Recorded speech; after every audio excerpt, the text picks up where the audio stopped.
यतिराजाय विवेकानन्दसूरये सच्चित्सुखस्वरूपाय स्वामिने तापहारिणे.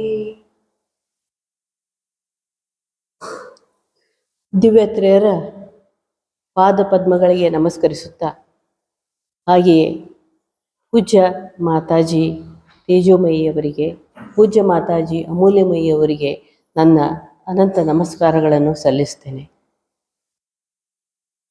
ಪ್ರೀತಿಯ ಆಧ್ಯಾತ್ಮಿಕ ಬಂಧುಗಳೇ, ಇವತ್ತೊಂದು ವಿಶೇಷವಾದಂತಹ ದಿನ, ಶ್ರೀರಾಮಕೃಷ್ಣರ ಜನ್ಮದಿನವನ್ನು ಆಚರಿಸ್ತಾ ಇದ್ದೀವಿ. ಯಾವುದೇ ಒಂದು ವ್ಯಕ್ತಿಯ ಹುಟ್ಟು, ಬೆಳವಣಿಗೆ, ಯಾವ ರೀತಿ ಬದುಕಿದ್ರು, ಇದೆಲ್ಲ ಸಹಜವಾಗಿ ನಡೆಯುವಂತಹದ್ದೇ. ಅದಕ್ಕೂ ಮೀರಿದ ಎಷ್ಟೊಂದು ವಿಷಯಗಳನ್ನು ಶ್ರೀರಾಮಕೃಷ್ಣರ ಜೀವನದಲ್ಲಿ ನಾವು ನೋಡ್ತೀವಿ. ತಪಸ್ಸು, ಸಾಧನೆ, ಧ್ಯಾನ, ಅದೆಲ್ಲವನ್ನು ನಾವು ನೋಡ್ತೀವಿ. ಅದಕ್ಕೆಲ್ಲ ಮೀರಿದಂತಹ ಒಂದು ವಿಶೇಷವಾದಂಥದ್ದು ಅವರ ಪ್ರೀತಿಯ ರೀತಿ. ಇದರ ಬಗ್ಗೆ ಹೆಚ್ಚಿನ ಗಮನವನ್ನು ಕೊಟ್ಟು ಇವತ್ತು ನಾನು ಕೆಲವು ಮಾತುಗಳನ್ನು ಹೇಳಬೇಕು ಅಂತ ಅಂದ್ಕೊಂಡಿದ್ದೀನಿ. ಶ್ರೀರಾಮಕೃಷ್ಣರ ಪ್ರೀತಿಯ ರೀತಿ ಅನ್ನುವಂಥದ್ದು ಏನು ವಿಶೇಷ ಆಗಿದೆ? ಲೌಕಿಕ ಜಗತ್ತಿನಲ್ಲಿ ನಾವು ನೋಡಿದಾಗ ನಾವು ಪ್ರತಿದಿನ ಈ ಪ್ರೀತಿ ಅನ್ನುವಂಥ ಶಬ್ದವನ್ನು ಬಹಳಷ್ಟು ಉಪಯೋಗ ಮಾಡ್ತಾನೆ ಇರ್ತೀವಲ್ಲ, ಅವ್ರದ್ದು ಯಾವ ರೀತಿಯಲ್ಲಿ ವಿಶೇಷವಾಗಿತ್ತು? ಮೊದಲು ನಾವು ಈ ಪ್ರೀತಿ ಅನ್ನುವಂಥ ಶಬ್ದವನ್ನು ಅರ್ಥ ಮಾಡಿಕೊಳ್ಳೋಣ. ನಿಜವಾದ ಪ್ರೀತಿ ಅಂದರೆ ಏನು?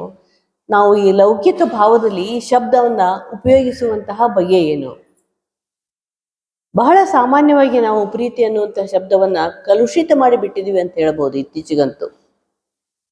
ಇತ್ತೀಚೆಗೆ ತನ್ನ ಮೌಲ್ಯವನ್ನು ಕಳೆದುಕೊಂಡು ಕುಸಿದು ಬಿದ್ದಂತಹ ಶಬ್ದವಾಗಿ ಬಿಟ್ಟಿದೆ. ಈಗ ಏನು ಅನ್ಕೊಳ್ತೀವಿ ಪ್ರೀತಿ ಅಂತಂದ್ರೆ, ಯಾವುದೋ ಒಂದು ವಸ್ತು ನನಗೆ ಬೇಕು ಅಂದರೆ ಬೇಕೇ ಬೇಕು.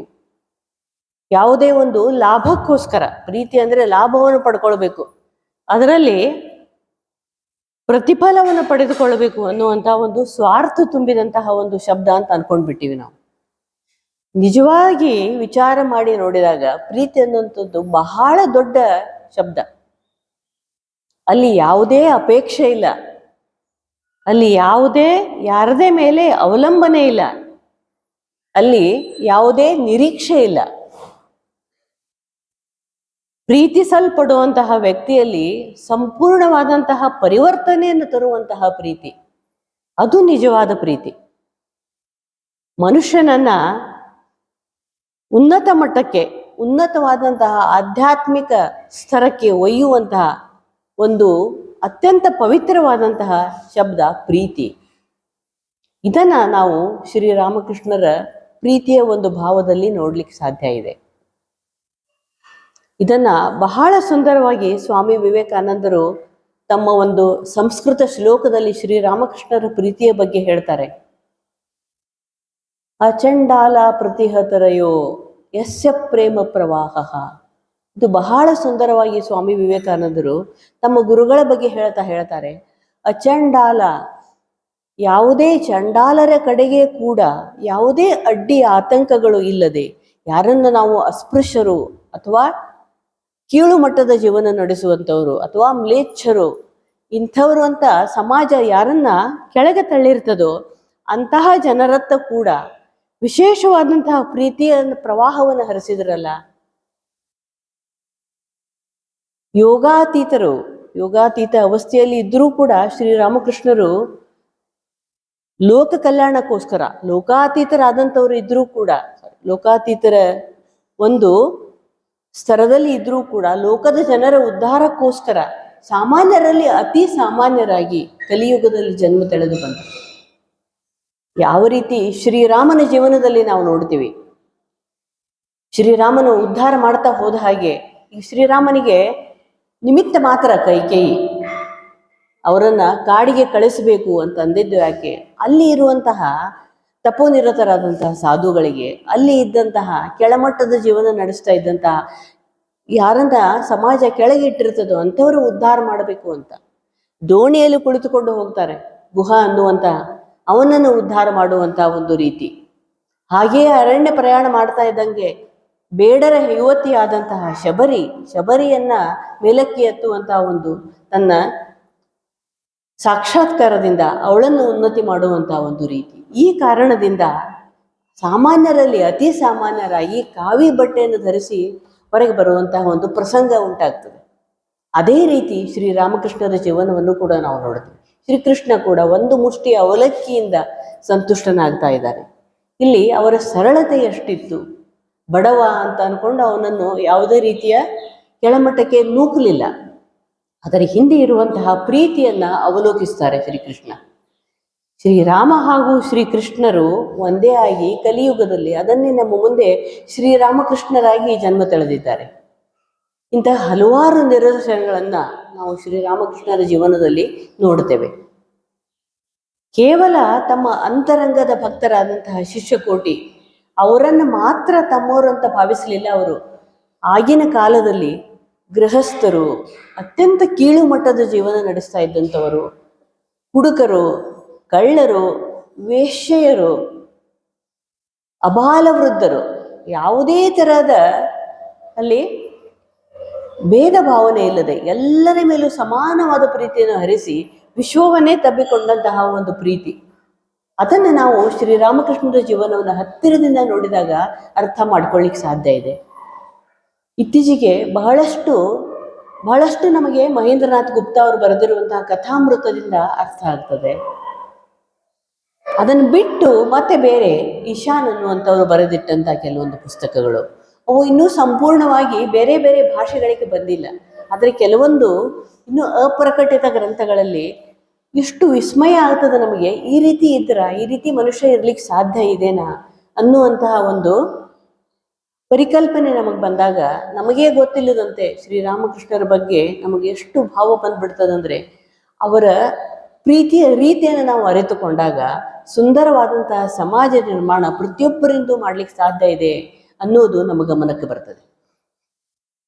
ಇತ್ತೀಚೆಗಷ್ಟೇ ನಾವು ಈ ಹುಬ್ಬಳ್ಳಿ ನಗರದಲ್ಲಿ ನೋಡಿದ್ವಿ.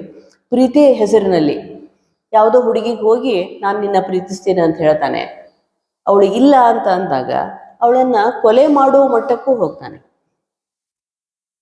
ಇದು ಪ್ರೀತಿ ಅನುಭವದ ಇದನ್ನ ಪಾಪಕೃತ್ಯಗಳನ್ನ ಎಸಗುವಂತಹದ್ದು. ಇದು ಪ್ರೀತಿ ಹೇಗೆ ಅನಿಸ್ಕೊಳ್ಳಿಕ್ ಸಾಧ್ಯ ಇದೆ?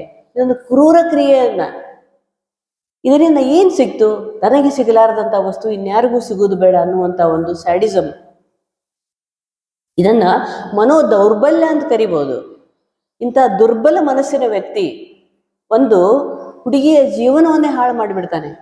25-26 ವರ್ಷಗಳವರೆಗೆ ಸಾಕಿ ಸಲಹಿದಂಥ ತಂದೆ ತಾಯಿಯರು ಕೊನೆಯವರೆಗೂ ಕಣ್ಣೀರಿನಲ್ಲಿ ಕೈ ತೊಳೆಯುವಂತ ಒಂದು ಪ್ರಸಂಗವನ್ನ ತಂದು ಒದಗಿಸ್ತಾನೆ. ಇದು ಒಂದು ಪ್ರೀತಿ ಅನ್ನುವಂಥ ಭ್ರಮೆ. ಇದನ್ನು ನೋಡಿ ಅವನು ದೊಡ್ಡ ಹೀರೋಯಿನ್ ಅಂತ ಅನ್ಕೊಂಡು ಅಂಥವೇ 3-4 ಘಟನೆಗಳನ್ನು ನಾವು ನೋಡಿದ್ವಿ. ಬೆಂಗಳೂರಲ್ಲಿ ಆಯ್ತು, ತುಮಕೂರಲ್ಲಿ ಆಯ್ತು, ಹುಬ್ಬಳ್ಳಿಯವನು ಅದನ್ನು ಪ್ರಾರಂಭ ಮಾಡಿದ.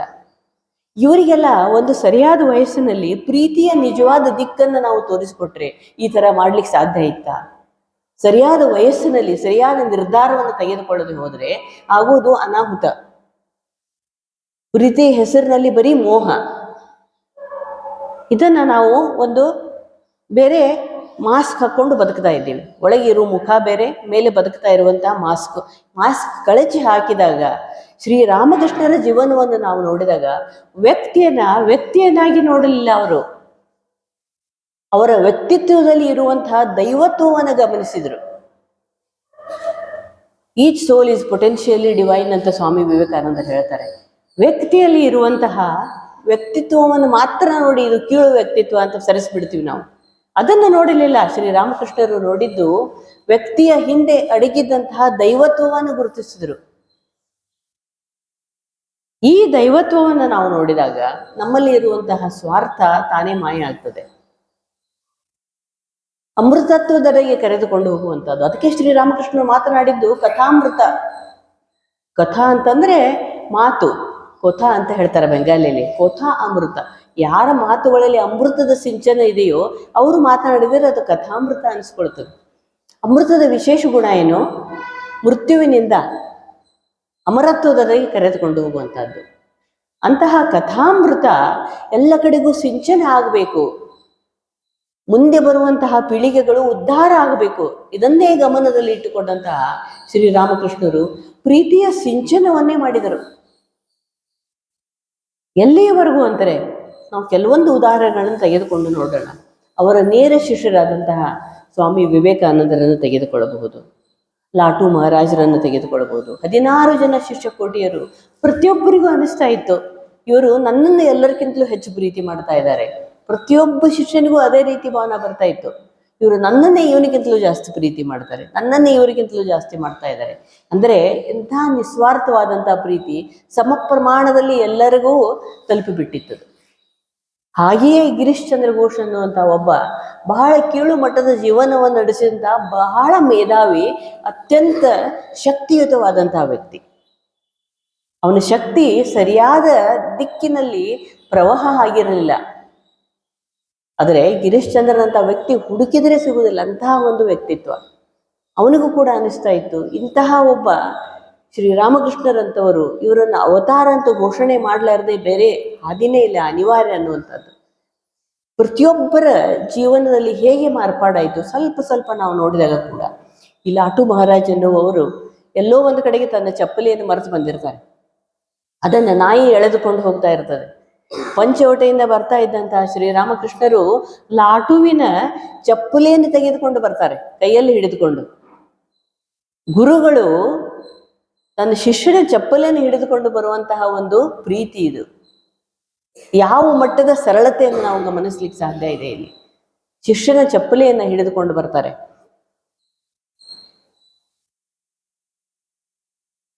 ಇನ್ನೊಂದೆಡೆ ನಾವು ನೋಡಿದಾಗ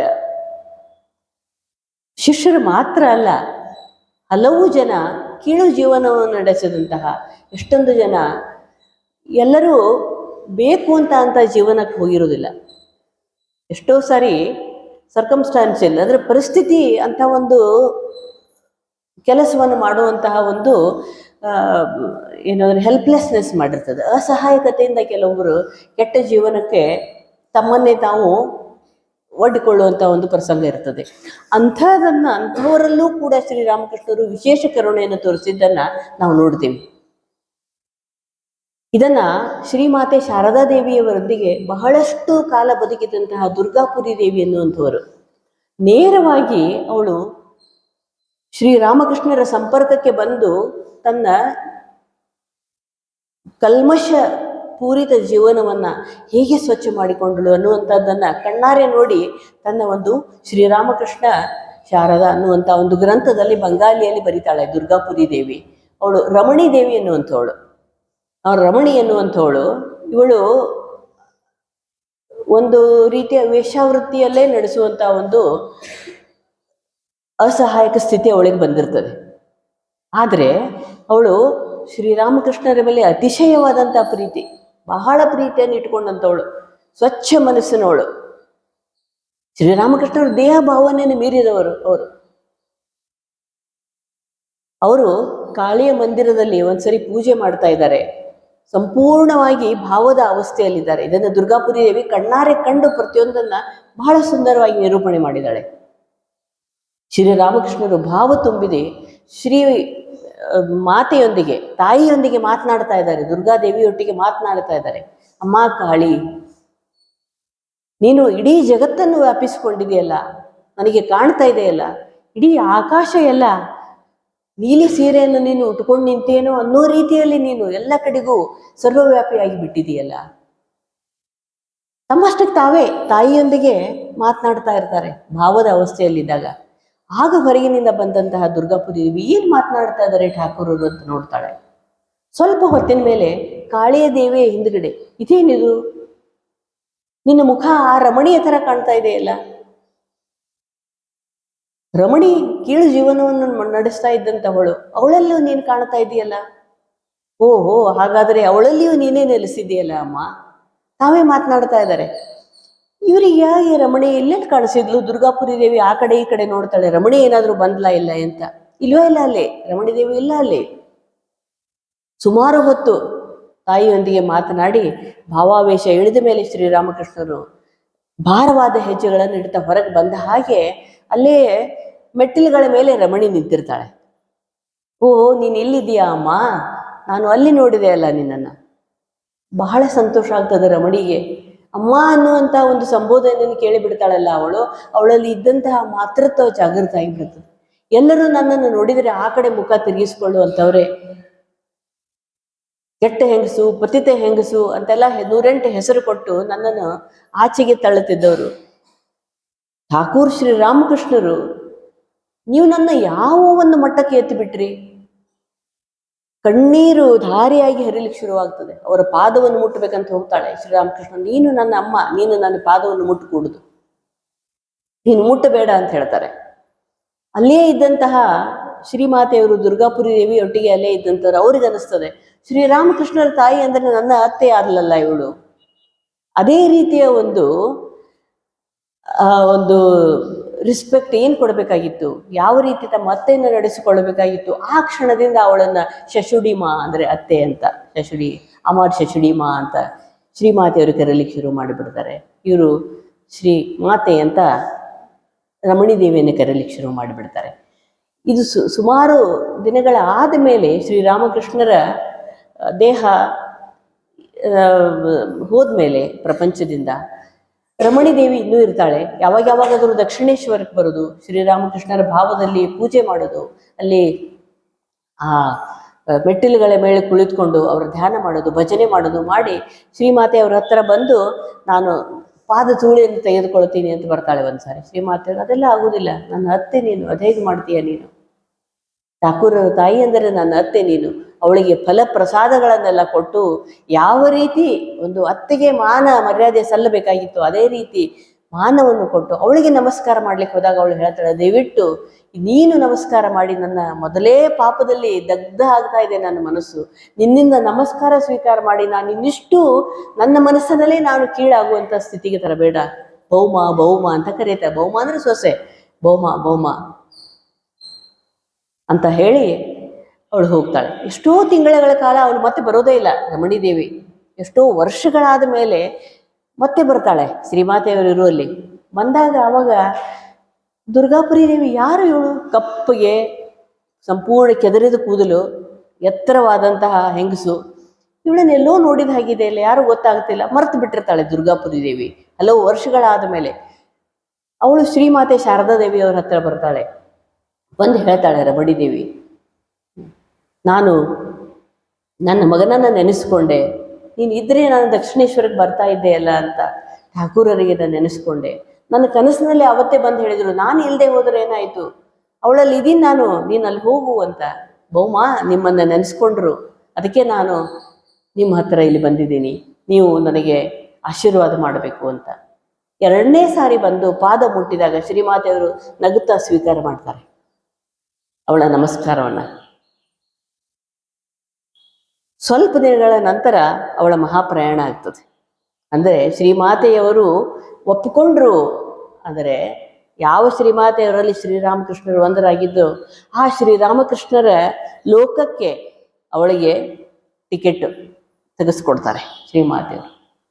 ಅಂತಹ ಒಂದು ಕಲುಷಿತವಾದಂತಹ ಜೀವನ ಶ್ರೀರಾಮಕೃಷ್ಣರ ಪ್ರೀತಿಯ ರೀತಿಯಿಂದ ಯಾವ ರೀತಿ ಬದಲಾವಣೆ ಆಯಿತು, ಇದನ್ನು ನಾವಿನ್ನೇನಂತ ಕರೀಲಿಕ್ಕೆ ಸಾಧ್ಯ ಇದೆ? ಈ ರೀತಿ ಎಂತಹ ಕಲುಷಿತ ಕೊಳಕು ಜೀವನವನ್ನು ಸಾಗಿಸ್ತಾ ಇದ್ದಂಥ ಮಹಿಳೆ ಸಂಪೂರ್ಣವಾಗಿ ದೈವತ್ವವನ್ನು ಪಡೆದುಕೊಂಡು ಇವತ್ತು ಅವಳ ಹೆಸರಿನಲ್ಲಿ ಒಂದು ಆಶ್ರಮ ಆಗಿದೆ. ಅಂತಹ ಒಂದು ಅಂದರೆ ನಂಬಿಕೆ, ಶ್ರದ್ಧೆ ಎಲ್ಲಿ ಇರ್ತದೋ ಅಲ್ಲಿ ಭಗವಂತನನ್ನು ಪಡೀಲಿಕ್ಕೆ ಸಾಧ್ಯ ಇದೆ ಅನ್ನುವಂತಹ ವಿಶ್ವಾಸವನ್ನು ತುಂಬಲಿಕ್ಕೆ ಬಂದದ್ದೇ ಶ್ರೀರಾಮಕೃಷ್ಣರು, ಶ್ರೀಮಾತೆಯವರು, ಸ್ವಾಮಿ ವಿವೇಕಾನಂದರು. ಇಲ್ಲಿ ಯಾರೂ ಕೇಳಿರಲ್ಲ. ಪ್ರತಿಯೊಬ್ಬರಿಗೂ ಬದುಕುವ ಅವಕಾಶ ಇದೆ. ಪ್ರತಿಯೊಬ್ಬರೂ ತಲೆ ಎತ್ತಿ ಬದುಕಬೇಕಾಗಿದೆ. ಯಾವಾಗ ನಮ್ಮಲ್ಲಿ ಇರುವ ದೈವತ್ವವು ನಮಗೆ ರಿಯಲೈಸ್ ಆದಾಗ. ಇದನ್ನೇ ನಾವು ಹಲವಾರು ಚಪಲಾ ಸುಂದರಿ ದೇವಿ ಅನ್ನುವಂಥ ಇನ್ನೊಬ್ಬ ಹೆಂಗಸು, ಅವಳು ಕೂಡ ಪಾಪ ಪರಿಸ್ಥಿತಿಯ ಒಂದು ಒತ್ತಡಕ್ಕೆ ಸಿಲುಕಿ ಒಬ್ಬನೇ ಮಗ ಇರ್ತಾನೆ, ಕಾಲಿ ಕುಮಾರ್ ಅಂತ, ಕಾಲಿ. ಅದಕ್ಕೆ ಅವರಿಗೆಲ್ಲ ಶ್ರೀಮಾತೆಯವರೆಲ್ಲ ಕಾಲೂರ್ಮ ಅಂತ. ಆಗ ಅವ್ರ ಹೆಸರು ತಗೊಳ್ತಾ ಇರೋದಿಲ್ಲ, ಇಂಥವರ ಅಮ್ಮ ಅಂತ ಕರಿತಾ ಇರ್ತಾರೆ. ಕಾಲಿ ಅವನನ್ನ ಕಾಲು ಅಂತ ಕರಿತಾ ಇರ್ತಾರೆ, ಕಾಲೂರ್ಮ ಅಂತ. ಅವಳು ಕೂಡ ಪಾಪ ಬಡತನದ ಬೇಯಿಯಿಂದ ತುಂಬಾ ಬಳಲ್ತಾ ಇರ್ತಾಳೆ. ಅವಳು ಕಾಮಾರಹಾಟಿ ಅನ್ನುವಂಥ ಒಂದು ಊರಿನ ಹತ್ರ ಒಂದು ಊರಲ್ಲಿ ಇದ್ದಂಥವಳು, ಹಳ್ಳಿಯಲ್ಲಿ ಬಿಟ್ಟು ಅಲ್ಲಿಂದ ಬಿಟ್ಟು ಕಲ್ಕತ್ತಾಗೆ ಬರ್ತಾರೆ. ಎಷ್ಟು ಶ್ರೀರಾಮಕೃಷ್ಣರ ಮೇಲೆ ಭಕ್ತಿ ಅಂದರೆ 4-5 ಸಾರಿ ಗಂಗೆಯಲ್ಲಿ ಸ್ನಾನ ಮಾಡಿ ಶ್ರೀರಾಮಕೃಷ್ಣರ ಕಣ್ಣಿಗೆ ತಾನು ಕಾಣಿಸಿಕೊಳ್ಳಬಾರದು, ಎಲ್ಲಿ ನನ್ನಂತಹ ಪತಿತ ಹೆಂಗಸು ಅವರ ದೃಷ್ಟಿಗೆ ಬಿದ್ದು ಅವರ ಮನಸ್ಸನ್ನು ಕೆಡಿಸಿಬಿಡ್ತೀನೋ, ನನಗೆ ಆ ಯೋಗ್ಯತೆನೇ ಇಲ್ಲ ಅಂತ ಅಂದ್ಕೊಂಡು ಅವರ ಅಬ್ಸೆನ್ಸಲ್ಲಿ ಅವರು ಎಲ್ಲಿ ಕಾಣಿಸ್ತಾ ಇರೋದಿಲ್ಲ ಆವಾಗ ಆ ಕಟ್ಟಿಗಳ ಮೇಲೆ ಎಲ್ಲ ಗಂಗೆಯನ್ನು ನದಿಯನ್ನು ನೀರನ್ನು ಹಾಕಿ ಅವರು ದಾಟಿ ಹೋದ ಮೇಲೆ ಅವರ ಪಾದದ ಧೂಳೆಯನ್ನು ತಲೆಗೆ ಹಚ್ಚಿಕೊಂಡು ಬದುಕ್ತಾ ಇರ್ತಾಳೆ. ಅವಳ ಕನಸಿನಲ್ಲಿ ಬಂದು ಒಂದ್ಸರಿ ಹೇಳ್ತಾರೆ ಶ್ರೀರಾಮಕೃಷ್ಣರು ಚಪಲಾ ಸುಂದರಿ ದೇವಿಗೆ, ನಿನ್ನ ಮಗ ಕಾಲು ಇದಾನಲ್ಲ, ಅವನನ್ನು ನನ್ನ ಸೇವೆಗಾಗಿ ನೀನು ದಕ್ಷಿಣೇಶ್ವರದಲ್ಲಿ ಕಳಿಸ್ಕೊಡು ಅಂತ ಸ್ವಪ್ನದ ರೂಪದಲ್ಲಿ ಬಂದು ಹೇಳ್ತಾರೆ. ಅವಳಿಗೆ ಎಷ್ಟು ಪ್ರಫುಲ್ಲ ಆಗ್ತದೆ ಮನಸ್ಸು, ಎಂತಹ ಆನಂದ ಆಗ್ತದೆ. ತನ್ನ ಮಗ ಸಾಯುವ ವೇಳೆಯಲ್ಲಿ ಮಗನನ್ನು ಕರೆದು ಹೇಳ್ತಾಳೆ, ಕಾಲು ನನ್ನ ಕೊನೆಯ ದಿನ ತುಂಬ ಹತ್ತಿರ ಬರ್ತಾ ಇದೆ, ಏನು ಬೇಡ, ನೀನು ನನ್ನ ಹತ್ತಿರ ಕುಳಿತುಕೊಂಡು ಶ್ರೀರಾಮಕೃಷ್ಣ ಶ್ರೀರಾಮಕೃಷ್ಣ ಶ್ರೀರಾಮ ಇದೊಂದು ಜಪ ಮಾಡಿಬಿಡು ಸಾಕು, ಸಂತೋಷದಿಂದ ನಾನು ಕಣ್ಣು ಮುಚ್ತೀನಿ ಅಂತ ತನ್ನ ತಾಯಿಯ ಆಸೆಯನ್ನ ಸಂತೋಷದಿಂದ ಕಾಲು ನಿರ್ವಹಣೆ ಮಾಡ್ತಾನೆ. ಕಾಲೂರ್ಮ ಚಪಲಾ ಸುಂದರಿ ದೇವಿ ಆಗಿನ ಕಾಲದ ಬ್ರಾಹ್ಮಣ ವಿಧವೆ ಅವಳು. ಸಣ್ಣ ವಯಸ್ಸಿನಲ್ಲಿ ಮದುವೆ ಮಾಡ್ತಾ ಇರ್ತಾರೆ. ಏನೋ ಕಾರಣದಿಂದ 108 ರೋಗಗ್ರಸ್ತರಾಗಿ ಗಂಡ ಸತ್ತು ಹೋಗ್ಬಿಡ್ತಿರ್ತಾರೆ, ಬಾಲ ವಿಧವೆಯರಾಗಿ ಬಿಡ್ತಿರ್ತಾರೆ. ಪಾಪ ಎಷ್ಟು ಜನರಿಗೆ ಮೋಸ ಮಾಡುವಂಥ ಈ ಸಮಾಜ. ಯಾವುದೋ ಒಬ್ಬ ವ್ಯಕ್ತಿ ಹೀಗೆ ಪಾಲ ಅಂದರೆ ಜಾತ್ರೆಗಳನ್ನು ಮಾಡ್ಕೊಂಡು ಓಡಾಡ್ತಾ ಇರ್ತಾನೆ ಅಂತವನು ಮೇಲಿಂದ ಮೇಲೆ ಅವಳಿಗೆ ಕಣ್ಣು ಬಿದ್ದು ಬಿದ್ದು, ಸಣ್ಣ ಹುಡುಗಿ ಪಾಪ, ಅವಳಲ್ಲಿ ಒಂದು ರೀತಿಯ ಕಾಮವನ್ನು ಸೃಷ್ಟಿ ಮಾಡಿಬಿಡ್ತಾನೆ. ಹೀಗಾಗಿ ಸಹಜವಾಗಿ ಇದ್ದಂಥ ಒಂದು ಹೆಂಗಸು ಪರಿಸ್ಥಿತಿಯ ಒತ್ತಡಕ್ಕೆ ಸಿಕ್ಕು ಪತಿತ ಜೀವನ ನಡೆಸುವಂಥ ಒಂದು ಸಮಯ ಬಂದಿರ್ತದೆ. ಅದರ ಹಿಂದೆ ಇದ್ದಂತಹ ಶುದ್ಧ ಮನಸ್ಸನ್ನು ಗಮನಿಸಿದ ಶ್ರೀರಾಮಕೃಷ್ಣರು ಅವಳನ್ನು ಕೂಡ ಆನಂದದ ಮಾರ್ಗದ ಎಡೆಗೆ ಕರೆದುಕೊಂಡು ಹೋಗ್ತಾರೆ. ಹೀಗೆ ಪದ್ಮಾರಾಣಿ ಅಂತ ಒಬ್ಬಳು ಬರ್ತಾಳೆ. ಅವಳು ಕೂಡ ಆಗಿನ ಕಾಲದಲ್ಲಿ ಈ ಒಂದು ನಾಟಕ ಥಿಯೇಟರ್ ಗುಂಪಿನಲ್ಲಿ ಕೆಲಸ ಮಾಡ್ಕೊಂಡಿರೋಳು. ಬಹಳ ಒಳ್ಳೆಯ ಹಾಡುಗಾರ್ತಿ ಅವಳು. ತುಂಬ ಸುಂದರವಾದಂಥ ಭಜನೆಗಳನ್ನು ಮಾಡ್ತಾ ಇರ್ತಾಳೆ ಅವಳು.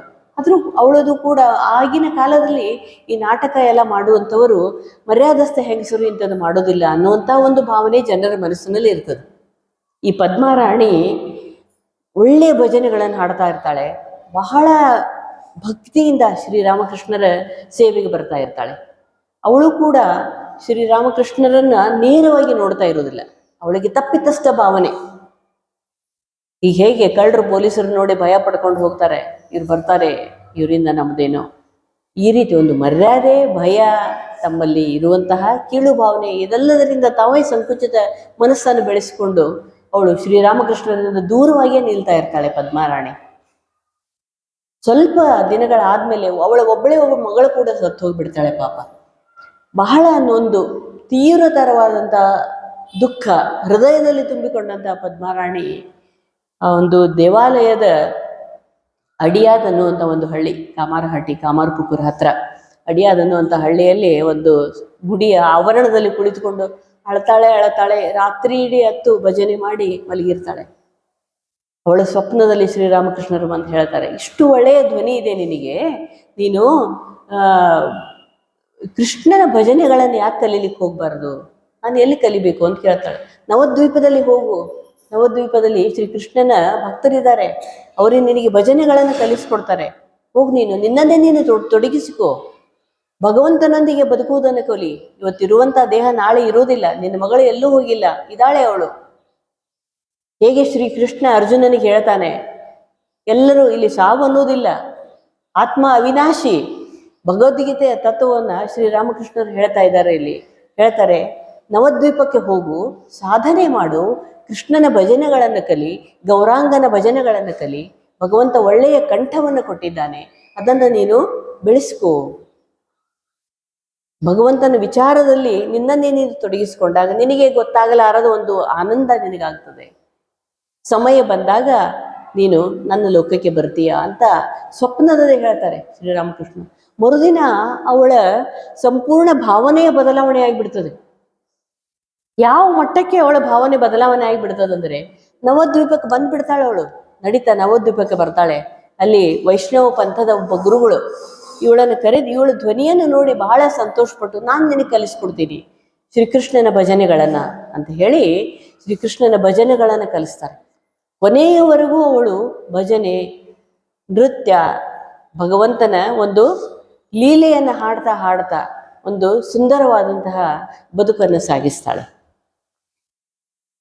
ನಾನು ಎಲ್ಲೋ ಒಂದು 3-4 ಜನರ ಉದಾಹರಣೆಯನ್ನು ತೆಗೆದುಕೊಂಡು ಹೇಳಿದೆ. ಇದು ಶ್ರೀರಾಮಕೃಷ್ಣರ ಪ್ರೀತಿ ಯಾವ ರೀತಿ ಪರಿವರ್ತನೆಯನ್ನುಂಟು ಮಾಡಿತು. ಅತ್ಯಂತ ಕೀಳು ರೀತಿಯಲ್ಲಿ ಬದುಕುತ್ತಾ ಇದ್ದಂಥವರಿಗೆ. ಇನ್ನು ಆಗಿನ ಕಾಲದಲ್ಲಿ ಮುಸಲ್ಮಾನರು ಅಂತಂದರೆ ಅವರಿಗೊಂದು ಬೇರೆಯೇ ಸ್ಥಾನ ಇರ್ತದೆ. ಅವರನ್ನು ಒಳಗೆ ಕರೆದುಕೊಳ್ಳೋ ಹಾಗಿಲ್ಲ, ಅವರಿಂದ ಕೆಲಸ ಮಾಡಿಸೋ ಹಾಗಿಲ್ಲ ಅಂತ. ಶೇಖ್ ಅಬ್ದುಲ್ಲಾ ಅಂತ ಒಬ್ಬರು ಇರ್ತಾನೆ, ಶೋಭನ್ ಅವನ ಸರ್ನೇಮು. ಮುಲ್ಲಾಪಾಡ ಅಂತ ದಕ್ಷಿಣೇಶ್ವರದಲ್ಲಿ ನಾವು ಇವತ್ತಿಗೆ ಹೋದ್ರೂ ಕೂಡ ಮುಲ್ಲಾಪಾಡದಲ್ಲಿ ನಮಗೆ ಅಲ್ಲಿ ದರ್ಗಾ ಇರೋದೆಲ್ಲ ಕಾಣ್ತದೆ. ಸೊ ಮುಲ್ಲಾಪಾಡದಲ್ಲಿ ಶೇಖ್ ಅಬ್ದುಲ್ಲಾ ಅನ್ನುವಂತಹ ಒಬ್ಬ ವ್ಯಕ್ತಿ, ಅವನು ವಿಪರೀತವಾದಂತಹ ಕಾಯಿಲೆಯನ್ನು ನರಳ್ತಾ ಇರ್ತಾನೆ. ಆವಾಗ ಅವನಿಗೆ ಹೇಳ್ತಾರೆ, ನೀನು ಸನ್ನಿಪಾತ ಅಂದರೆ ಆಗಿನ ಮೆಮರಿ ಲಾಸ್, ಒಂದು ಕೆಲವೊಬ್ಬರು ಡೆಂಗು ಜ್ವರ ಅಂತ ಹೇಳ್ತಾರೆ. ಅದೆಲ್ಲದರಿಂದ ಅವನ ಆರೋಗ್ಯದಲ್ಲಿ ತುಂಬ ಬದಲಾವಣೆ ಉಂಟಾಗಿ ಅವನು ಬಹಳ ನೋವಿನಲ್ಲಿ ನರಳ್ತಾ ಇರ್ತಾನೆ. ಹಾಗೆ ಯಾರೋ ಹೇಳ್ತಾರೆ, ನೀನು ಶ್ರೀರಾಮಕೃಷ್ಣರನ್ನು ಮನೆಗೆ ಕರೆಸ್ಕೋ, ಅವರು ನಿನ್ನ ತಲೆಯ ಮೇಲೆ ಕೈ ಆಡಿಸಿಬಿಟ್ರೆ ಸಾಕು, ನೀನು ಸಂಪೂರ್ಣ ಗುಣ ಆಗ್ತೀಯ. ದಕ್ಷಿಣೇಶ್ವರದ ದೇವಮಾನವ, ಅವರನ್ನು ಕರೆಸ್ಕೋ ನೀನು. ಅವನ ಮಗ ಬಂದು ಶ್ರೀರಾಮಕೃಷ್ಣರ ಪಾದಗಳ ಮೇಲೆ ಬಿದ್ದು ಹೇಳ್ತಾನೆ, ನನ್ನ ತಂದೆ ನಿಮ್ಮನ್ನು ನೋಡಲೇಬೇಕು ಅಂತ ಹಠ ಮಾಡ್ತಾ ಇದ್ದಾರೆ, ನಾನೇನು ಮಾಡಲಿ. ಶ್ರೀರಾಮಕೃಷ್ಣರು ಹೇಳ್ತಾರೆ, ನಾನು ಅಲ್ಲಿ ಬರೋ ಹಾಗಿಲ್ಲ, ಮುಲ್ಲಾಪಾಡಾಗೆಲ್ಲ ಬರೋ ಹಾಗಿಲ್ಲ. ಅವರು ದಕ್ಷಿಣೇಶ್ವರದ ಕಾಳಿಯ ಮಂದಿರದ ಅರ್ಚಕರಾಗಿ ಸೇವೆ ಮಾಡ್ತಾ ಇದ್ದಂಥವ್ರು. ಅಲ್ಲಿ ಹೋದರೆ ಜನ ನಾಳೆ ನನ್ನ ಮಾತುಗಳನ್ನು ಕೇಳೋದಿಲ್ಲ ಅನ್ನುವಂಥದ್ದು. ಅವರು ಸಂಪ್ರದಾಯವನ್ನು ಮೀರಿ ಬದುಕೋ ಪ್ರಯತ್ನ ಮಾಡಲಿಲ್ಲ, ಸಂಪ್ರದಾಯಕ್ಕೆ ಬದ್ಧರಾಗಿಯೇ ಬದುಕೋದು. ನಾಳೆ ಜನರಲ್ಲಿ ಒಂದು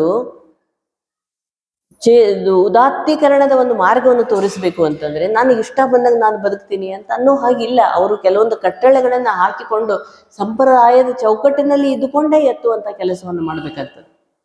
ಆದರೆ ಯಾರಿಗೂ ಹೇಳದ ಹಾಗೆ ಒಂದು ಬೇವಿನ ತೊಪ್ಪಲು ಥರದ್ದು, ಒಂದು ಬೇರೆ ಯಾವುದು ಥರದ್ದು ಒಂದು ಹಸಿರು ತೊಪ್ಪಲವನ್ನು ಅದು ಒಂದು ಔಷಧಿಯನ್ನು ತಯಾರು ಮಾಡಿ ಅದರೊಟ್ಟಿಗೆ ಮಿಚುರಿ ಅಂತಂದರೆ ಸ್ವೀಟ್ಸು, ಕಲ್ಸಕ್ಕರೆ, ಕೆಂಪು ಕಲ್ಸಕ್ಕರೆಯನ್ನು ಮಿಕ್ಸ್ ಮಾಡಿ ಇದನ್ನು ಕುಡಿಸುವ ಆತನಿಗೆ ಅಂತ ಹೇಳಿ ಮಗನಿಗೆ ಕೊಡ್ತಾರೆ.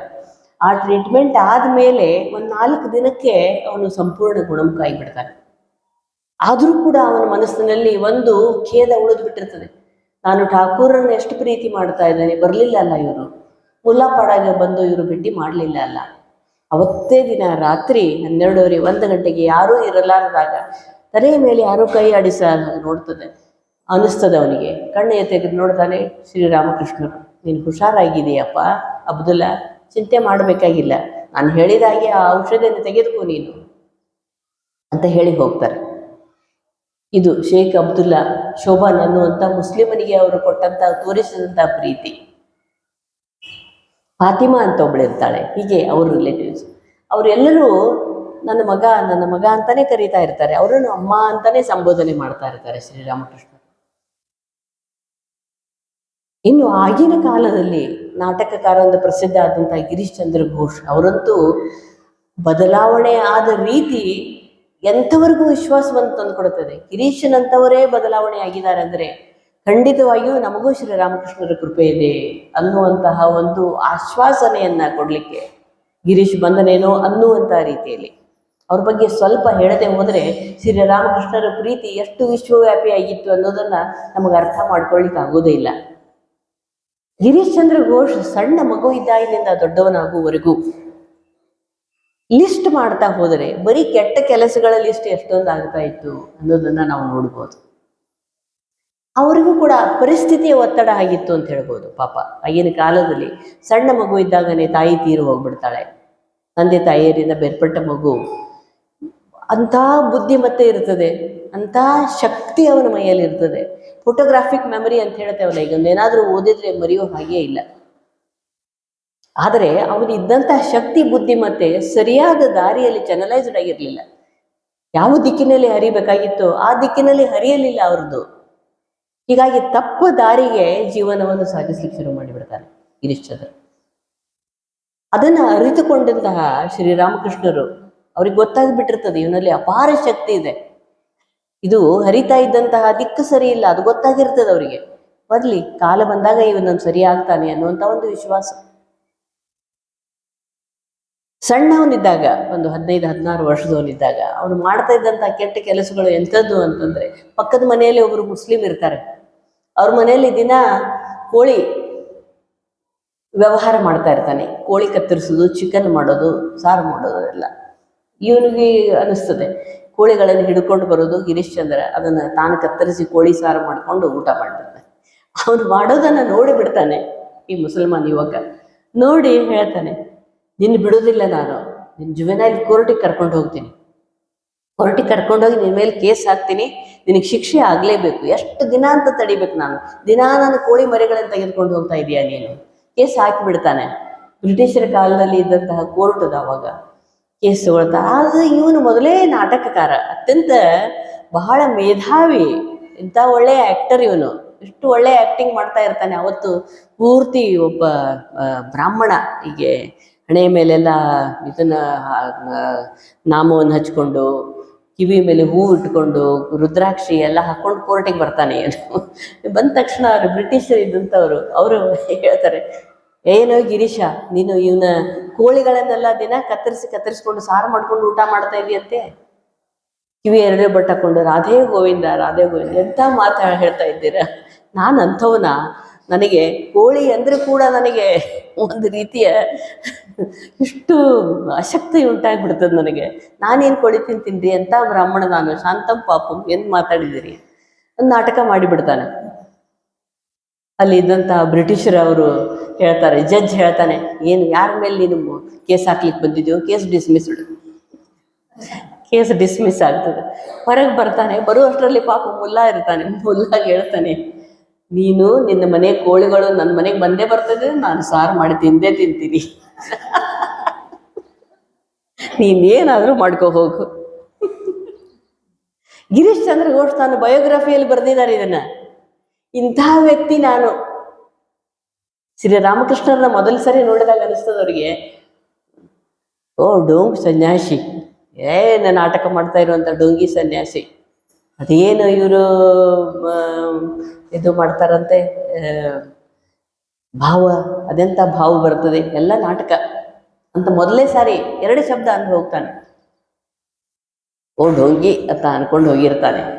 ಆದರೆ ರಾತ್ರಿ ಎಲ್ಲ ಅನಿಸ್ತಾ ಇರ್ತದೆ, ಯಾಕೋ ಈ ವ್ಯಕ್ತಿಯನ್ನು ನೋಡಬೇಕು, ಏನೋ ಇವರನ್ನು ನೋಡಬೇಕು ಅನ್ನುವಂಥ ಆಸೆ ಬಂದೇ ಬರ್ತಿರ್ತದೆ.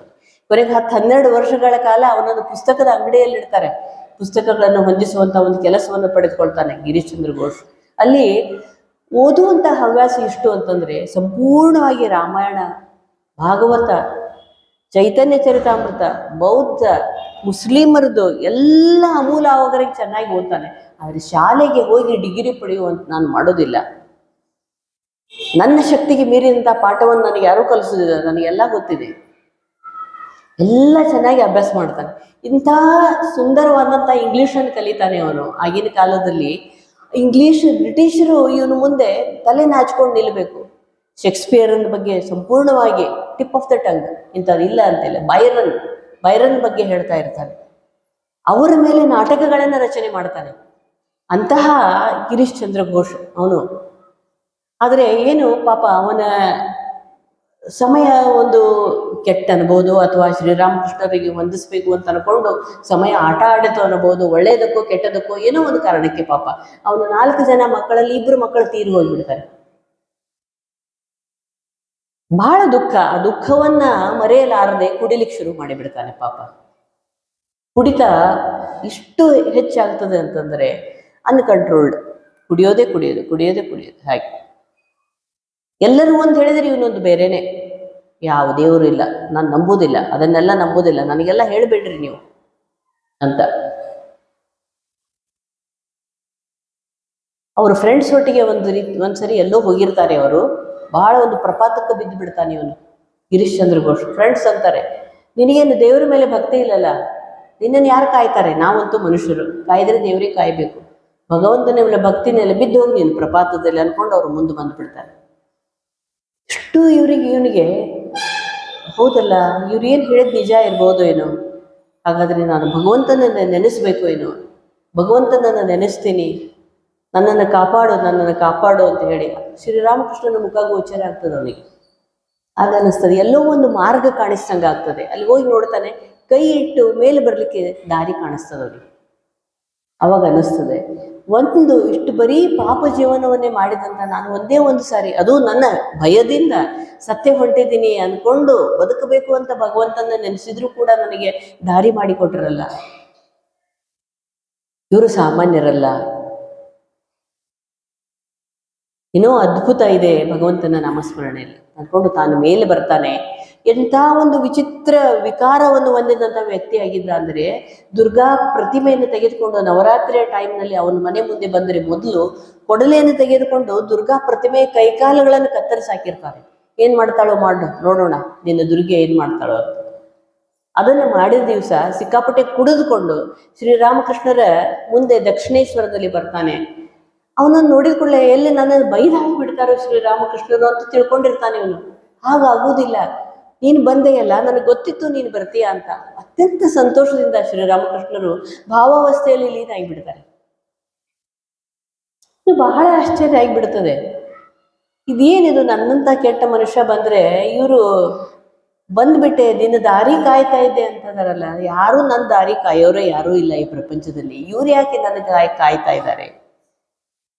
ಕುಡಿದ ಮತ್ತಿನಲ್ಲೇ ಅಮಲ್ನಲ್ಲಿಯೇ ಅವರ ಪಾದಗಳಿಗೆ ಬಿದ್ದು ಹೇಳ್ತಾನೆ, ದಯವಿಟ್ಟು ನೀವು ತಿಳಿಸಿ, ನನ್ನಂತಹ ಪಾಪಿ ಉದ್ಧಾರ ಆಗ್ಲಿಕ್ಕೆ ಸಾಧ್ಯ ಇದೆಯಾ? ನನ್ನ ಪಾಪದ ರಾಶಿಯನ್ನ ನೀವು ನೋಡಿದರೆ ಗೌರಿಶಂಕರದ ಶಿಖರದ ಆಚೆ ಹೋಗ್ತದೆ.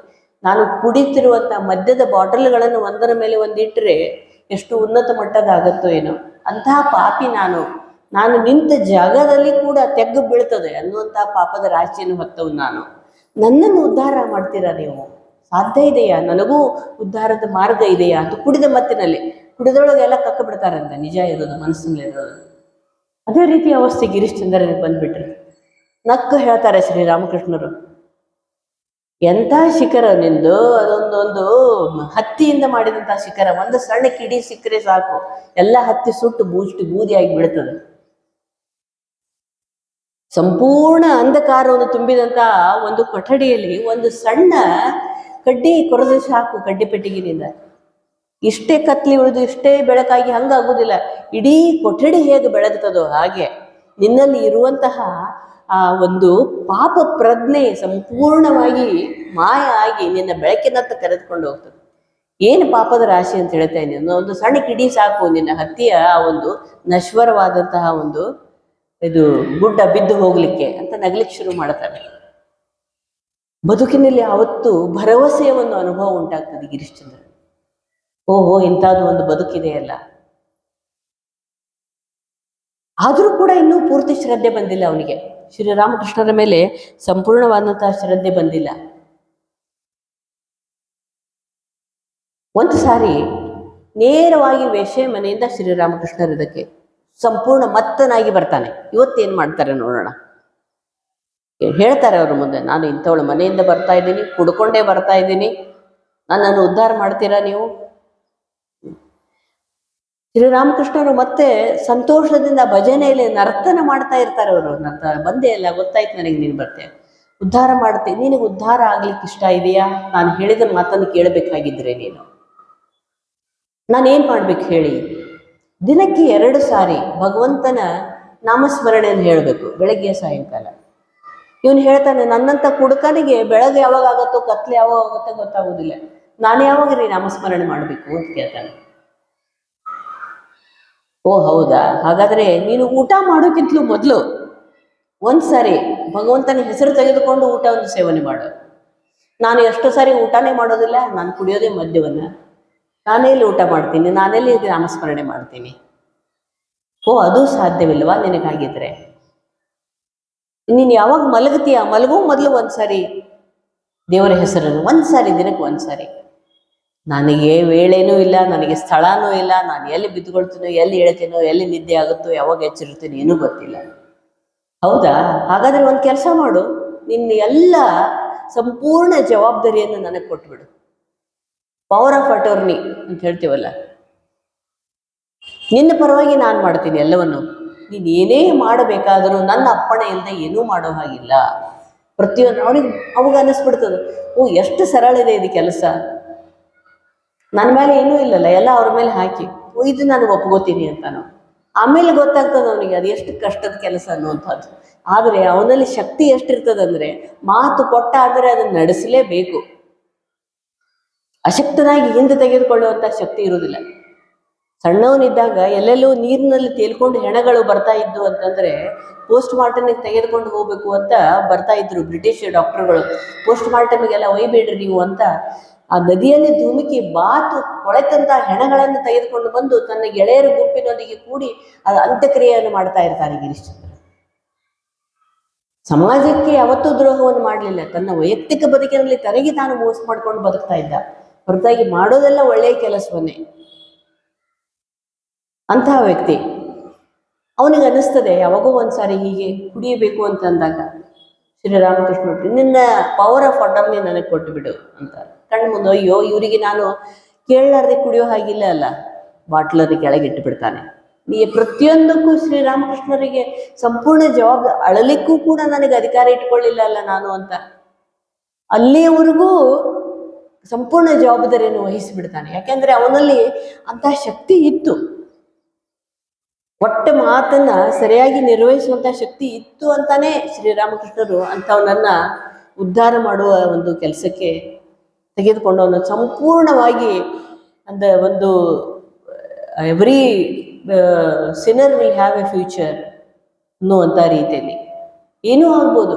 The saint may be converted to a sinner, sinner may be converted to a saint ಅಂತ ಪಾಪಿಸ್ಟನನ್ನ ಒಬ್ಬ ದೊಡ್ಡ ಸೆಂಟ್ ಅನ್ನುವಂಥ ರೀತಿಯಲ್ಲಿ ಶ್ರೀಮಾತೆ ಶಾರದಾ ದೇವಿಯವರ ನೇರ ಅಸ್ತಿತ್ವಕ್ಕೆ ಎಷ್ಟೋ ಸಾರಿ ಬಂದಂತಹ ಗಿರೀಶ್ ಚಂದ್ರ ಘೋಷ್ ಇವರ ಜ್ಯೇಷ್ಠ ಪುತ್ರನೇನೋ ಅನ್ನೋ ರೀತಿಯಲ್ಲಿ ಶ್ರೀಮಾತೆಯವರು ಅವನ ಜಮಖಾನೆಗಳನ್ನೆಲ್ಲ ಸ್ವಚ್ಛ ಮಾಡಿ ಜಯರಾಮ್ ಪಾಟಿಗೆ ಬಂದಾಗ ಅಂತಹ ಒಂದು ವಿಶೇಷವಾದಂತಹ ಪ್ರೀತಿಗೆ ಪಾತ್ರನಾಗ್ತಾನೆ ಗಿರೀಶ್ ಚಂದ್ರ ಘೋಷ್.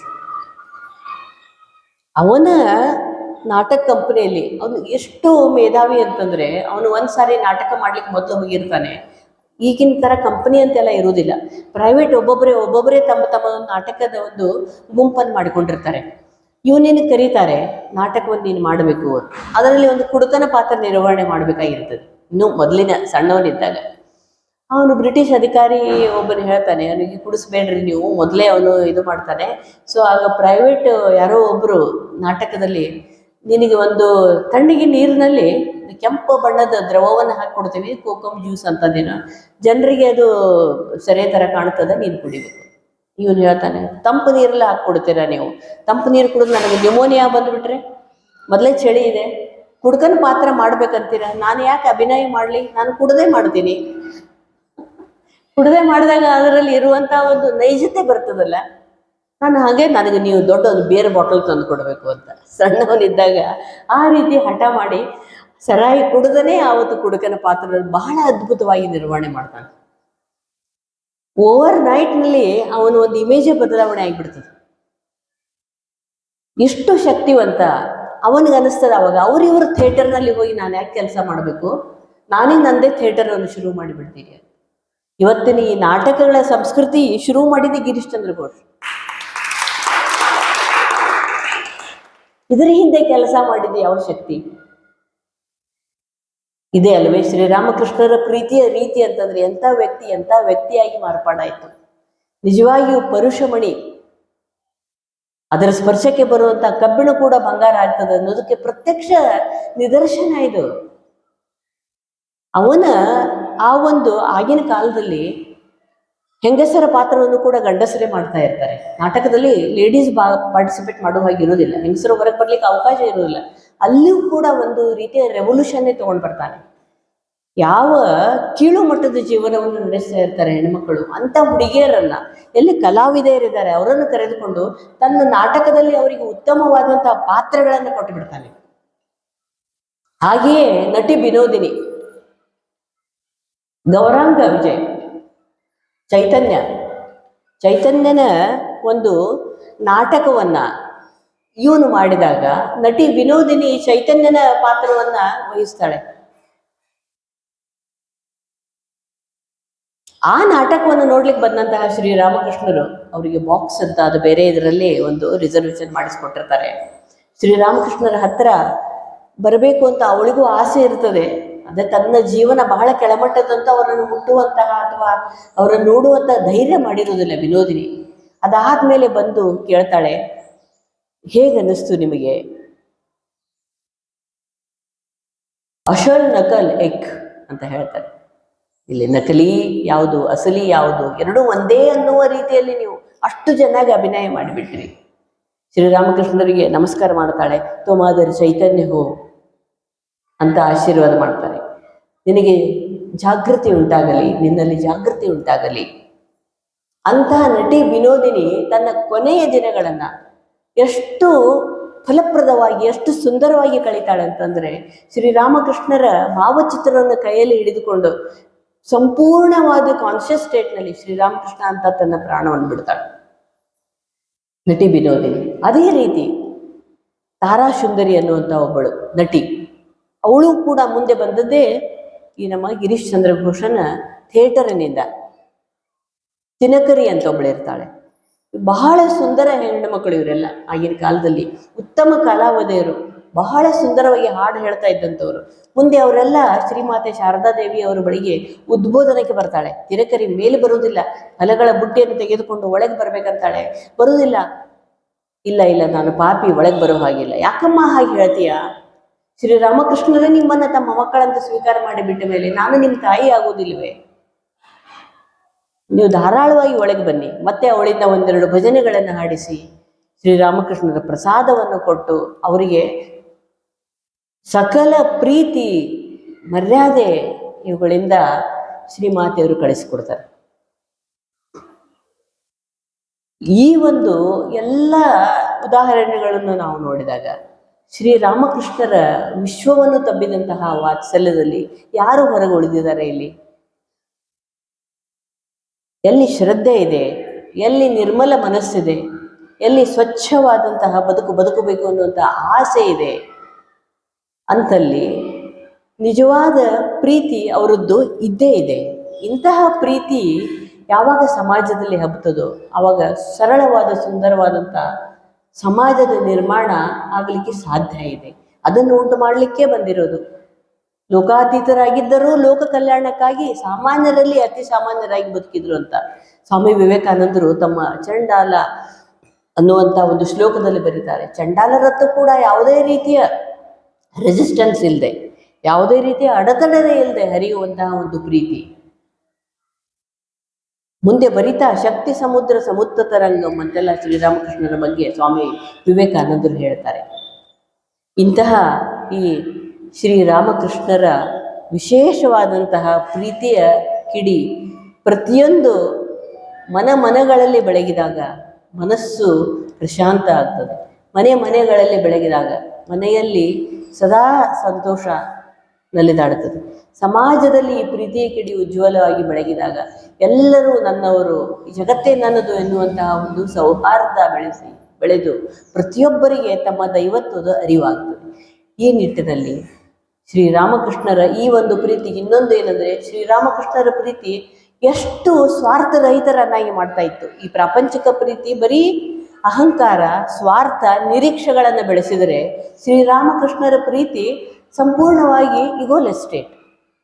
ಜನರಿಗಾಗಿ ನಮ್ಮನ್ನೇ ನಾವು ಅರ್ಪಿಸಿಕೊಳ್ಳೋಣ ಅನ್ನುವಂಥ ಒಂದು ಮಾರ್ಗವನ್ನು ಕಲಿಸಿಕೊಡುವಂಥದ್ದು.